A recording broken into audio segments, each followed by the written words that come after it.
BRT যখন adjust করলো, তো বিআরটি অ্যাডজাস্ট করার পরে আগের ভাড়াটা যে আর চলবে না, এখন নতুন ভাড়া কার্যকর হবে, সেটা সবার স্বাক্ষর করে একটা তালিকা প্রত্যেক কাউন্টারে আপনি দেখেন নাই? আপনাকে তো বুড়িমারি সরকার যেতে বলে নাই, তাহলে আপনি পাবলিককে বলে কেন তার কাছ থেকে আপনি অতিরিক্ত ভাড়া নেবেন? এটা তো যাত্রীকে জিম্মি করা। তো বুড়িমারিও তো লালমনিরহাটেই পড়ছে, তো তাহলে আপনি বুড়িমারির জন্য আলাদা ভাড়া নিচ্ছেন কেন? ভাড়ার চার উপরে কেন থাকবে? আপনার কাউন্টারে থাকবে না ভাড়ার চার? কাউন্টারে আছে, কিন্তু কাউন্টারের লগে নাই, হোয়াটসঅ্যাপেও আছে। হ্যাঁ, হোয়াটসঅ্যাপেও আছে। না না, হোয়াটসঅ্যাপে কেন? আপনার কাউন্টারে দৃশ্যমান স্থানে টানানো থাকার কথা না সব চার্ট? আছে আমাদের। কোথায় সেটা? আপনার কাউন্টারে দেখান না। আমার কাউন্টারে তো চারটা নাই। কাউন্টারে নাই কেন? কাউন্টারে তো থাকবে আপনার চার্ট, প্রত্যেকটা কাউন্টারেই তো চার্ট থাকার কথা। চার্ট থাকার কথা, প্রত্যেকটা রুটের পারমিটের স্টিকার থাকার কথা। আমি আপনাকে আধা ঘন্টা পরে চারটা দেখাইতে। আরে আপনি আমাকে আধা ঘন্টা পরে দেখাবেন কেন? আপনার যাত্রী তো সারাদিন আপনার এখান থেকে টিকিট নিচ্ছে, আপনি সারাদিন থেকে টিকিট বিক্রি করতেছেন না?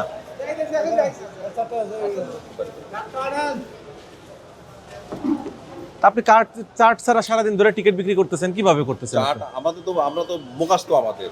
আপনার মুখস্থ থাকলে যাত্রীর তো মুখস্থ নাই। যাত্রীরাও জানে। কেন যাত্রী জানবে কেন? আমি তো জানি না। এখন আমি ধরেন লালমনিরহাট যাব, আমি তো জানি না লালমনিরহাটের ভাড়া কত। ওনাকে আমি বলছি যে ভাই এই টাকা ভাড়া আছে। আপনি ওই পাশেই যেয়ে বসেন, যান ওখানে যেয়ে বসেন। আপনার ইয়াতে চার্ট থাকার কোনো নির্দেশনা দেয়নি মালিক সমিতি থেকে?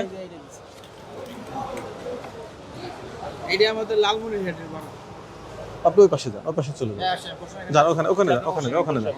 আপনার এখানে যে মালিক সমিতি, তো আপনারা মালিক শ্রমিক সমিতির তো পক্ষে, সব কাউন্টারে ওনাদের এই নির্দেশনা দেওয়া নাই যে ওনাদের প্রত্যেকটা রুটের যে ভাড়ার চার্ট ওনারা সংরক্ষণ করবে বলা নাই? অবশ্যই এই ভাড়ার চার্টটা আপনার যতটুকু পারমিট আছে ততটুকু। আমার কথা আগে বোঝার চেষ্টা করেন। ভাড়ার চার্ট আছে কিনা প্রত্যেকটা গাড়ির? এখানে যে গাড়ি যে রুটেই যাক, তাদের ভাড়ার চার্ট সরকার থেকে, বিআরটিএ থেকে নির্ধারণ করা আছে না? সেই ভাড়ার চার্ট কি তার কাউন্টারে থাকবে কি থাকবে না? থাকার তো কথা। স্টিকার দিয়ে এটা দিয়ে দিতেছে, চার্ট দেয় না। কেন স্টিকার চার্ট দিবে না কেন? যে রোডের যে ভাড়া স্টিকার দিয়ে চার্ট দেয় না এইভাবে। আপনি কি কাউন্টারে? না, কোন কাউন্টারে? আমাদের আছে গাড়ি এবারে এই দাঁড়ান, কোন কাউন্টারে আপনি? কোন কাউন্টারে? আমি কোন কাউন্টারে নেই, তাহলে আপনি কোথাকার? এখানেই টার্মিনালে স্যার, লোকালে গাড়ি চলে। তো তাহলে আপনি যদি টার্মিনালের, মালিক আপনার এই যে তেলের দাম বাড়লো, তেলের দাম বাড়ার পরে কি ভাড়া আপনারা অ্যাডজাস্ট করেন নাই? মালিক সমিতি আমাদের দাঁড়ান, আমার কথাটা শুনেন আগে। তেলের দাম যে বাড়লো, লিটার প্রতি হয়তো 10 টাকা হোক 15 টাকা হোক, যে দামই বাড়লো, বাড়ার পরে ভাড়াটা অ্যাডজাস্ট হয়েছে না? কে অ্যাডজাস্ট করছে? কে অ্যাডজাস্ট করছে? সরকার। তো সরকার মানে বিআরটিএ যখন অ্যাডজাস্ট করলো, তো বিআরটি অ্যাডজাস্ট করার পরে আগের ভাড়াটা যে আর চলবে না, এখন নতুন ভাড়া কার্যকর হবে, সেটা সবার স্বাক্ষর করে একটা তালিকা প্রত্যেক কাউন্টারে আপনি দেখেন নাই? তো এটা তো সরকার এনে আপনাকে দিয়ে যাবে, বিষয়টা এরকম না। আপনার গাড়ি, আপনার রুট, আপনারা সংগ্রহ করতে হবে, আপনি সংগ্রহ করে আপনার কাউন্টারে এটা রাখবেন। তারপরে মালিক সমিতি আমাদের ডাকিয়া যে রোডে গাড়ি চলে, এটা তো ভাড়া নির্ধারণ করছে। আরে এটা তো অতিরিক্ত এবারের স্টিকার দেওয়া হয়েছে। এটা তো স্টিকার, এটা তো মানে আপনার ওই ভাড়ার অনুমোদিত চার্ট থেকেই এটা লেখা হয়েছে। শুধু একটা, যে রুটে আপনার গাড়িটা চলে, বলা হয়েছে যে এইটা যে গাড়ি যে কাউন্টারে যাবে সেই কাউন্টারে এটা টানানো থাকবে, বলা হয়েছে না? এটা তো সেটা তো টানান নাই আপনার এই গাড়ি। এটা গাড়িতে লাগাইতে বলছে, গাড়িতে লাগাইছি। গাড়িতেও লাগানো থাকবে, কাউন্টারেও লাগানো বলছে, গাড়ির সামনে একটা আর দরজার সামনে একটা। এটা আমরা ওনাদেরকে বলি যে আমরা না না না, আপনি বলবেন কেন? এটা তো আপনার বলার কোনো এখতিয়ার নাই। আপনাকে তো সরকার বলছে আপনি লালমনিরহাট যাবেন, আপনাকে তো বুড়িমারি সরকার যেতে বলে নাই, তাহলে আপনি পাবলিককে বলে কেন তার কাছ থেকে আপনি অতিরিক্ত ভাড়া নেবেন? তাহলে আমরা ওইভাবে তাহলে আমরা যাত্রীদেরকে বলি না না, আপনি তো, এটা তো যাত্রীকে জিম্মি করা, কারণ আপনার গাড়ির রুট পারমিট লালমনিরহাট পর্যন্ত, আর বুড়িমারির যে গাড়ির রুট পারমিট সেটা তো সরকার বুড়িমারির রুট পারমিট আলাদা গাড়িকে দিয়ে দিছে। আপনার এই যে যাত্রী, কই যাত্রী কোথায় আমাদের? আপনি যাবেন কোথায়? তিস্তা যাবেন। তিস্তা কি লালমনিরহাটের আগে না পরে? লালমনিরহাটের অনেক আগে। কথা বোঝার চেষ্টা করেন। এই ভদ্রলোক, দাঁড়ান, লালমনিরহাট জেলার কথা বলিনি। আপনার লালমনিরহাট স্টপেজ আর তিস্তা স্টপেজ দুইটা এক না, তো বুড়িমারিও তো লালমনিরহাটেই পড়ছে, তো তাহলে আপনি বুড়িমারির জন্য আলাদা ভাড়া নিচ্ছেন কেন? বুড়িমারি কি লালমনিরহাটের বাইরে? তো তাহলে আপনি ওই কথা বলছেন কেন?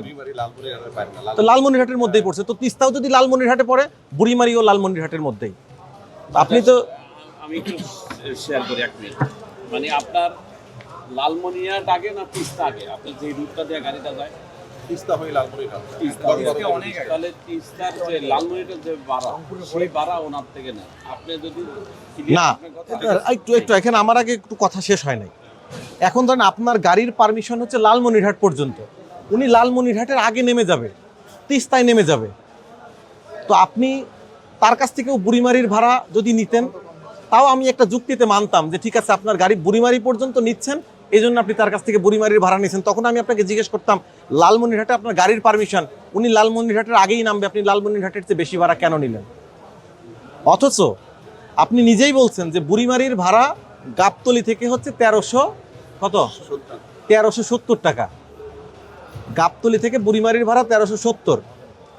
গাবতলী থেকে এখানে মহাখালী থেকে বুড়িমারি যায় না কোনো গাড়ি, মহাখালী থেকে বুড়িমারির গাড়ি যায় না। কিন্তু নাই, হ্যাঁ, এখন পারমিশন নাই। গাবতলী থেকে বুড়িমারিতে যে গাড়ি যায় সেই গাড়িরই ভাড়া হচ্ছে 1370 টাকা। আর আপনি মহাখালী থেকে ওই যাত্রীকে তিস্তা নামায় দেওয়ার জন্য তার কাছ থেকে সেই বুড়িমারির যে ভাড়া তার চেয়েও বেশি আপনি 1550 টাকা করে নিলেন। এবার বলেন কেন নিলেন? এখন বিষয়টা হচ্ছে ওই যে গাবতলীর সূত্র হিসাব করলে এটা বেআইনি আপনার তো হচ্ছে। গাবতলীর সূত্র হ্যাঁ, হিসাব বলছি, করার দরকার বেআইনি নাই। হচ্ছে। কিন্তু আমরা যেহেতু বুড়িমারি যাই ওই হিসাব করে আর কি এটা নেওয়া হয়েছে। না, প্রথম উনি লালমনি যাবো ওনার কাছ থেকে লালমনির ভাড়া আমি নিয়ে আসবো। না, লালমনির ভাড়া আপনি ওনার কাছ থেকে নিবেন মানে কি আপনি তো দয়া করে তার কাছ থেকে নিবেন এরকম না, আপনি নিতে বাধ্য। আপনি লালমনির ভাড়ার অতিরিক্ত ভাড়া নিতেই পারেন না। ঠিক আছে, বললাম। আপনি প্রথম কথা হচ্ছে যে আপনি যারা এখানে যদি আপনার গাড়ি যদি বুড়িমারি পাঠাতে হয় অবশ্যই আপনাকে লালমনিরহাটের যারা নামবে তাদের কাছ থেকে লালমনিরহাটের যে সরকার নির্ধারিত ভাড়া তার 1 টাকাও বেশি নেওয়া যাবে না। 1002 টাকা মানে 1002 টাকাই।